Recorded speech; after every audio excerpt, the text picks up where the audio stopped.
I'm in the book here from the Smithsonian Institution Bureau of American Ethnology, Bulletin 73. It says The Early History of the Creek Indians and Their Neighbors by John R. Swanson. All right. And it says here on page 43, it says the Spaniards have visited several regions of that vast country, and they're like, I believe, in the area of South Carolina, North Carolina, where they first arrived in the 1500s. You caught my past videos. They're called Arambi, Guaycaya, Cuajate, Tansaca, and Pajor. Do you know the name? Do you ever heard of these names, these tribes? The color of the inhabitants is what? Dark brown.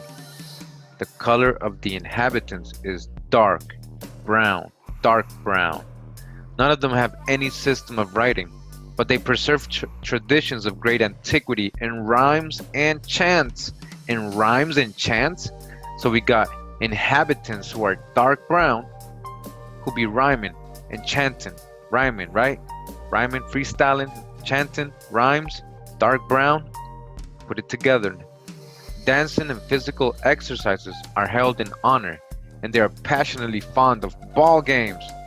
They're very fond of ball games. Who does this sound like? Let's go again. Inhabitants are dark brown, right?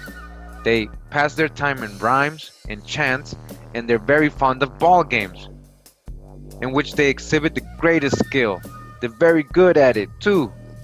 Alright, they're very good at it. They're fond of ball games and they're very good at it. They're dark brown. Their complexion is dark brown and they be rhyming. Who they talking about? So-called Negro?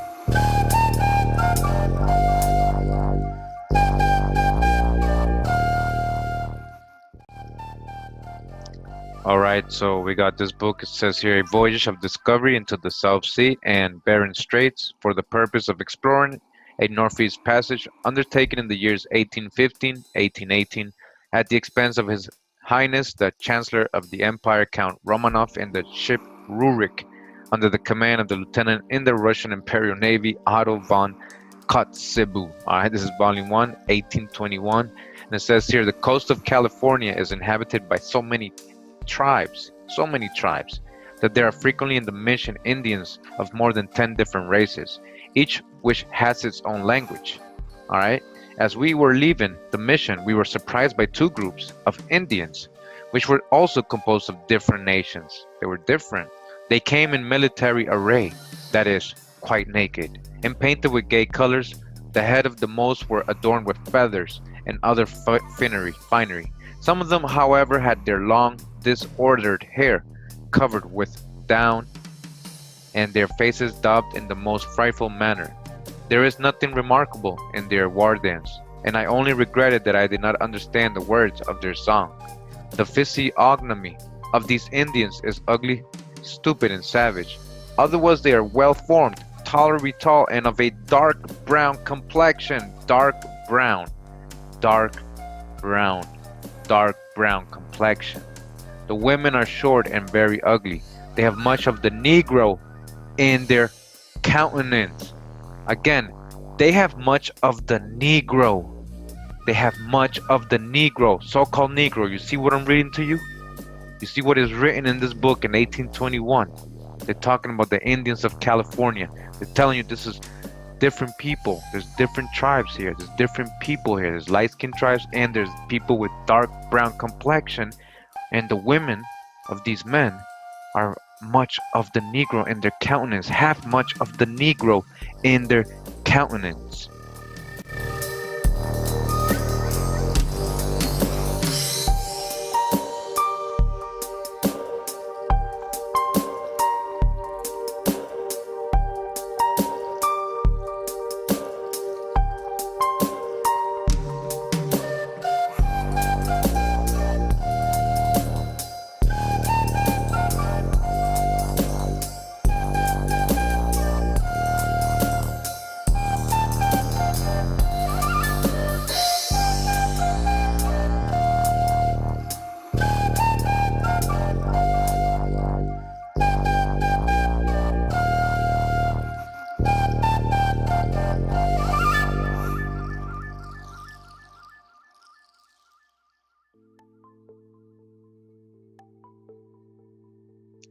We're in this book, the Smithsonian Institute Bureau of American Ethnology, Bulletin 143. It says here, Handbook of South American Indians.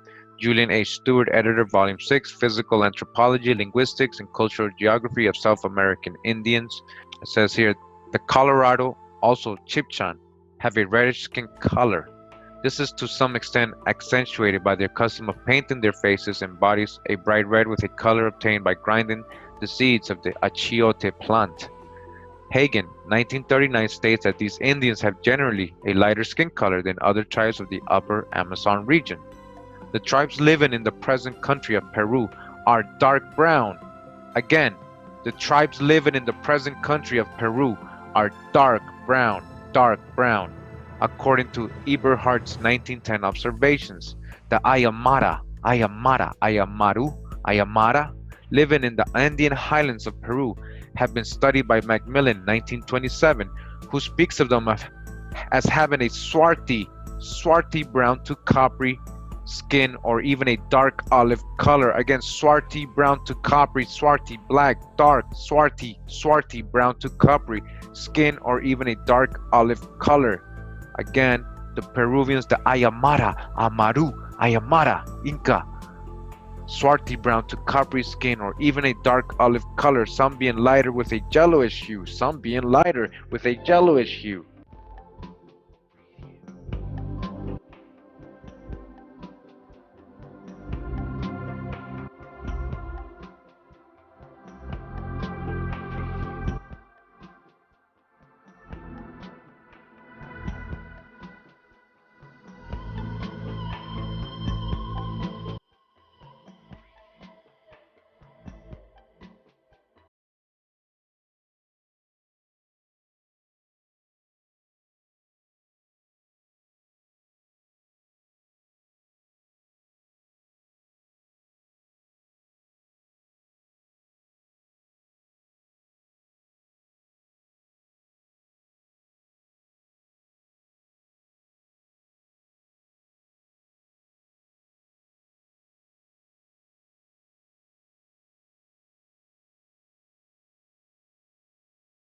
We're in this book, The Indian Journals, 1859-62, by Lewis Henry Morgan and Leslie A.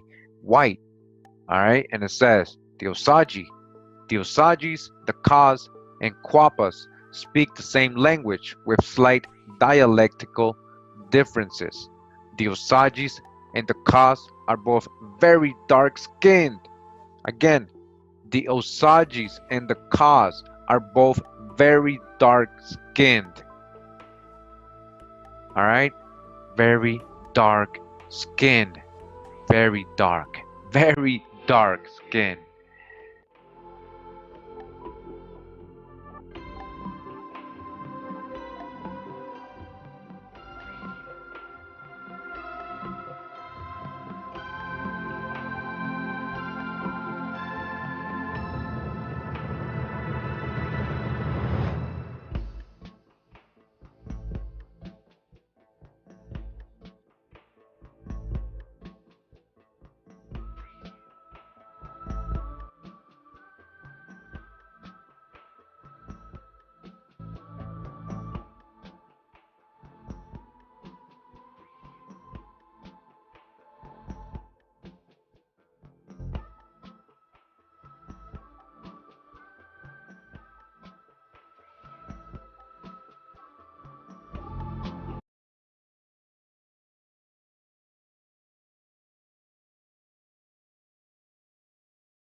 All right, now we're in this book. It's called The Aborigines of Canada Under the British Crown, with a glance at their customs, characteristics, and history by William Clint.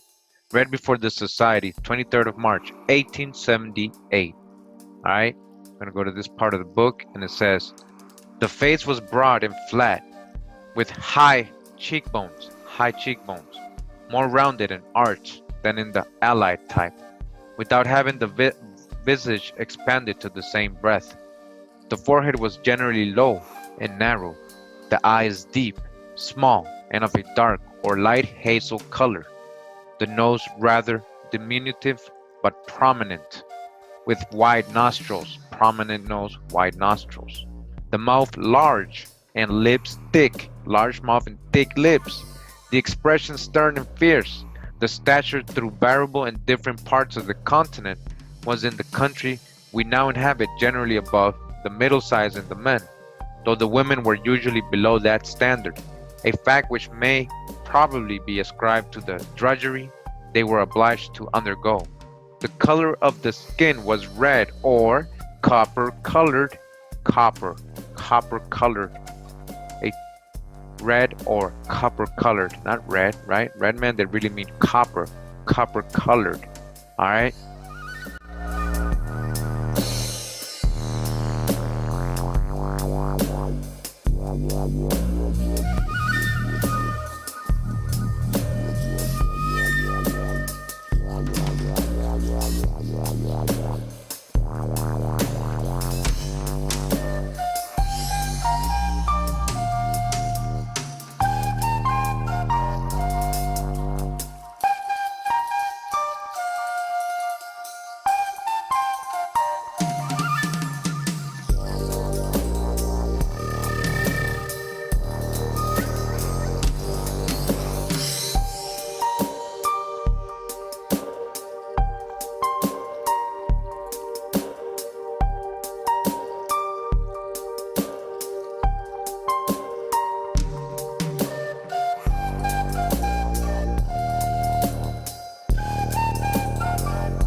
Book Archives of Aboriginal Knowledge, containing all the original papers laid before Congress respecting the history, antiquities, language, ethnology, pictography, rites, superstitions, and mythology of the Indian tribes of the United States by Henry Schoolcraft.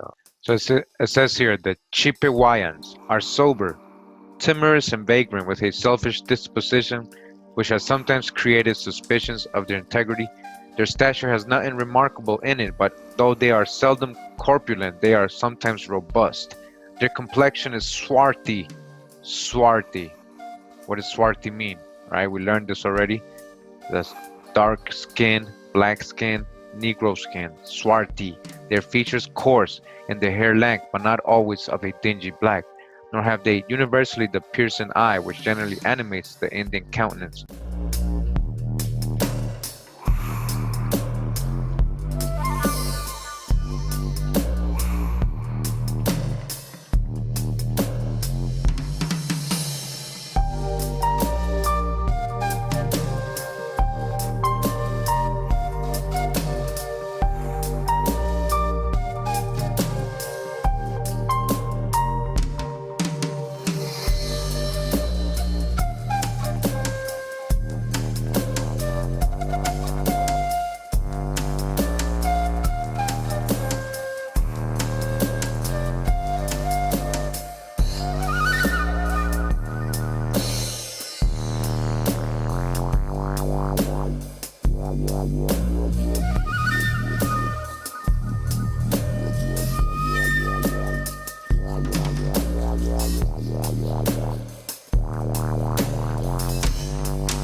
All right, we're reading from this book called United States Exploring Expedition during the years 1838, 1839, 1840, 1841, 1842, under the command of Charles Wilkes, USN, Ethnography and Philology. Again, Ethnography and Philology by Horatio Hale. I'm going to go to this part of the book. It says, the Californian Division.